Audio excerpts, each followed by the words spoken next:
Yes, thanks, Hannah. So I'm Charlotte. I'm the ecology contact for covering both the Colne and Lee catchments. Um, so this is just to give you a little bit of an update of what's been happening and how your data has been used, and also a little bit of update looking at the crayfish as well. So just a bit of a summary. It's lots of stuff on this page, so bear with me. So it's a bit of a catchment summary of just what's um, of your data in the last year, so from last September up to now. So in terms of number of sites, so on the Colne we've currently got 86. On the Upper Lee catchment we've got 59. And so between the two catchments, we've got 145 sites, which are incredible. It's like more than a lot of catchments all put together. So, and 16 of those are new since September. So this map on the right-hand side is looking at trigger breaches. You can't really see it as well because it's very zoomed out, but the red spots are the trigger breaches. So this year we've had 13 trigger breaches. Some of you will know a lot about what's been happening this year with the high groundwaters. So yes, 13. That doesn't include months where sampling couldn't be done due to high flows or pollution issues. That was on 5 different rivers. So on the Misbourne, the Chess, the Fur, Stevenage Brook, and a little bit on the Ash as well.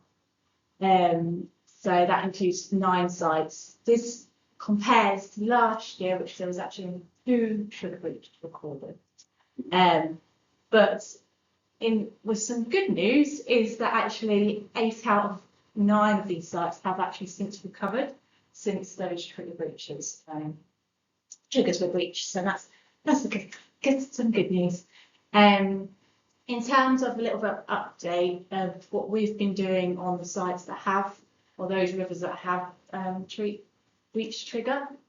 So on the Misbourne, the Upper and the Chess, so these were all related to high groundwater levels, increasing infiltration, affecting the infiltration of the sewage systems.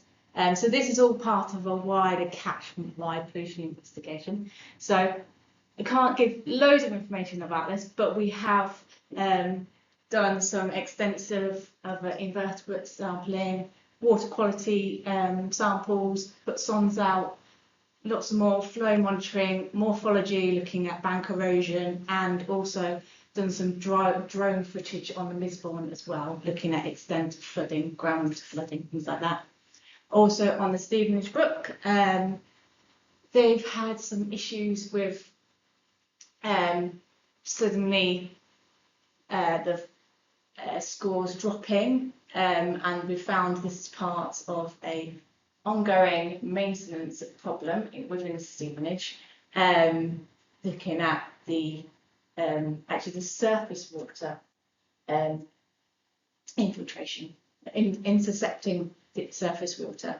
And so I've met with one of the very active volunteers around there, doing some site visits and some additional kick samples, and we've also taken some water quality readings as well. So it's also part of a bit of a push to try and get maintenance on the balancing, surface water balancing tanks. And so it's just a bit of an update of what's been happening with those sites. Some sort of pleas to the volunteers in around the catchment. So photos, we need photos. So if you use cartographer regularly, you'll notice that there's a field where you can put your photos every time you take a sample, and if you put photos in there, it really helps to understand what's actually happening, whether it's a drop in scores or if it's dry, and just generally to understand what's actually happening, and seasonally as well. And also, if you have done about 6 months of sampling and haven't received a trigger level, haven't got a trigger level, please let me know, because I'm very happy to set them. I don't always catch when they need to be done, because as you see, there's lots of sites and there's more always being added. So yeah, so please get in touch if you need a trigger level setting. So a little just a little reminder about what to do with trigger breaches. So if you have a score that drops below your trigger level, you need to repeat the sample straight away, not the next day, because it could rain in between them. Straight away, and please take photos, because this really always helps, because it could be a problem with flow, or it could be pollution or other issues. If this also breaches the trigger, then you've got a confirmed trigger breach. So you need to contact your group coordinator, and they'll then contact me to let me know that it's a trigger breach. There is actually a little bit on cartographer to say what you've done with your trigger breach information. I would say if there's pollution in front of you and obvious pollution happening right in front of you, please call it in. And with the location as soon as possible. The sooner you phone it in, the sooner we can actually see it in person. So just a reminder who the ecology contacts are in your catchment. So I cover the Colne and the Lee, which is the most of this stuff.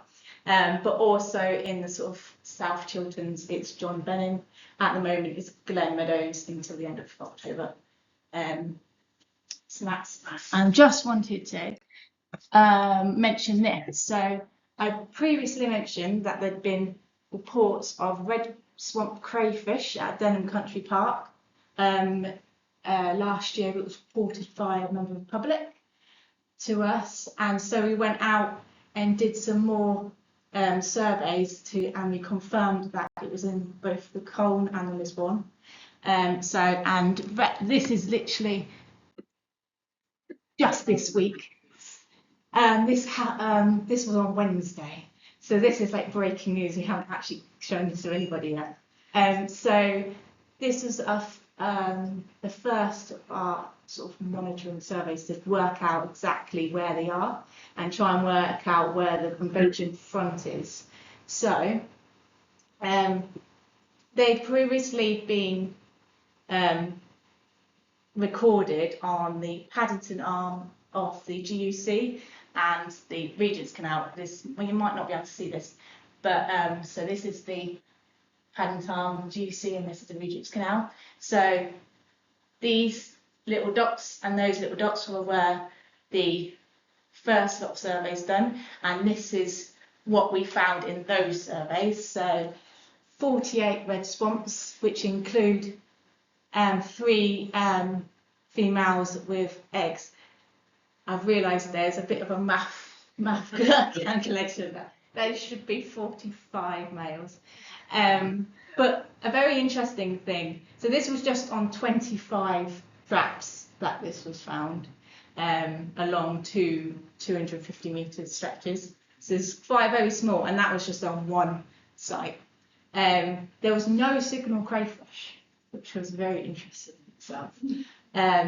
But yeah, so they can survive worse habitat, worse water quality, and they can also create more turbidity and burrow a lot more than signal crayfish. So it's definitely something to be bear in mind. With our future surveys future as in next week, are going to be working up the brand new canal coming up here and back up to Denham to see actually, is this just an isolated introduction, or have they spread all the way up?